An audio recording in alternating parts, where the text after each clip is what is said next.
લક્ષ્ય ન્યૂઝ, એક નજર, એક લક્ષ્ય.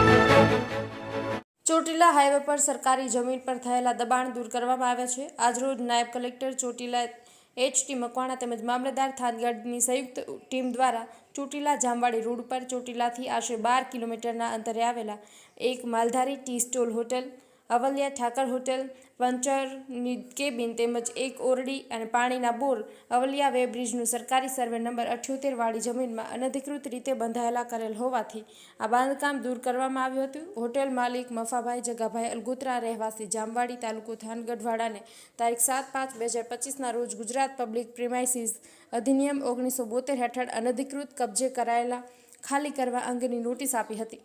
3 દિવસમાં હોટેલ ખાલી કરી બાંધકામ દૂર કરવા જણાવ્યું હતું, પરંતુ એ અનધિકૃત બાંધકામ દૂર ન કરતા ગુજરાત પબ્લિક પ્રિમાઇસીસ અધિનિયમ 1972ના નિયમ 3 હેઠળ અમોએ મળેલ સત્તાની રૂએ સદર તમામ બિન અધિકૃત કબજાવાળા બાંધકામો દૂર કરવામાં આવ્યા હતા.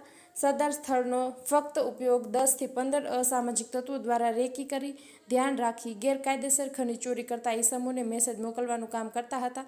વધુમાં આ દબાણો દૂર કરાતા જે ખર્ચ થયો છે તેમજ સરકારી મિલકતને નુકસાન થયું છે તે ગેરકાયદેસર બાંધકામ કરનાર વ્યક્તિઓ પાસેથી દંડ વસૂલવાની કામગીરી હાથ ધરવામાં આવી છે.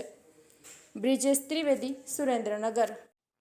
અમારી રોજબરોજની ફિલ્ડની તપાસણી દરમિયાન ધ્યાને આવેલ છે કે ચોટીલાથી થાનગઢ, થાનગઢથી મૂળી, ચોટીલાથી રાજકોટ હાઈવે તેમજ ચોટીલા સુરેન્દ્રનગર જેવા હાઈવે ઉપર ખૂબ જ મોટા પ્રમાણમાં સરકારી પડતર જમીન અને સરકારી જમીનો ઉપર ગેરકાયદેસર પાકા બાંધકામો કરી અને વેપાર ધંધાની સાથે સાથે અસામાજિક તત્વના અડ્ડા બની ગયેલા છે.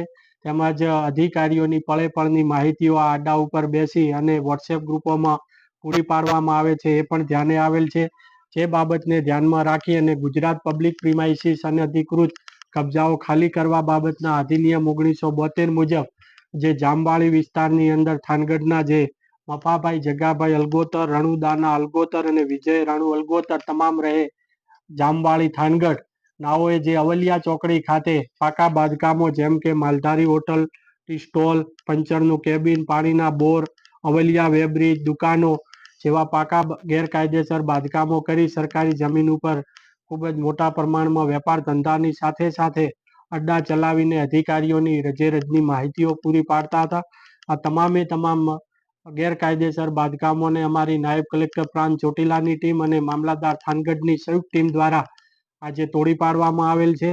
અને આ તમામે તમામ જે ગેરકાયદેસર બાંધકામ દૂર કરી સાથે સાથે જે પબ્લિક પ્રોપર્ટીને જે નુકસાન કરેલું છે, નુકસાનની વળતર અંગેની પણ ડેમેજ જેને એની પણ વસૂલાતની કાર્યવાહી ચાલુ કરેલ છે. અને હજુ પણ આ વિસ્તાર થાનગઢ, ચોટીલા અને મૂળી વિસ્તારના જે જુદા જુદા હાઈવે ઉપર જે આવી ગેરકાયદેસર બાંધકામ કરવામાં આવેલ છે તે તમામે તમામ બાંધકામો છે એ ઝુંબેશના રૂપે છે દૂર કરવામાં આવશે.